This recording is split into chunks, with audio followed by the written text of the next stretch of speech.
Mapakhat hian lungleng a kara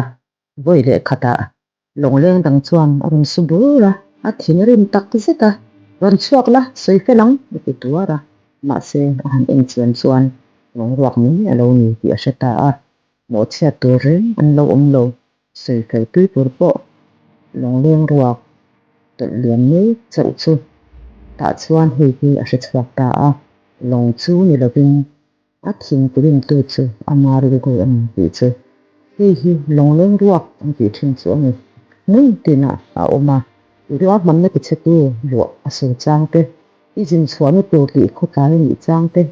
emaw em em lai khawl hmun vai chi tak te khang zawng zawng kha lung ruak te chu an ni mawhchhiat tur awm lo hring anga tel ve thlap si in chawt bual tur te chu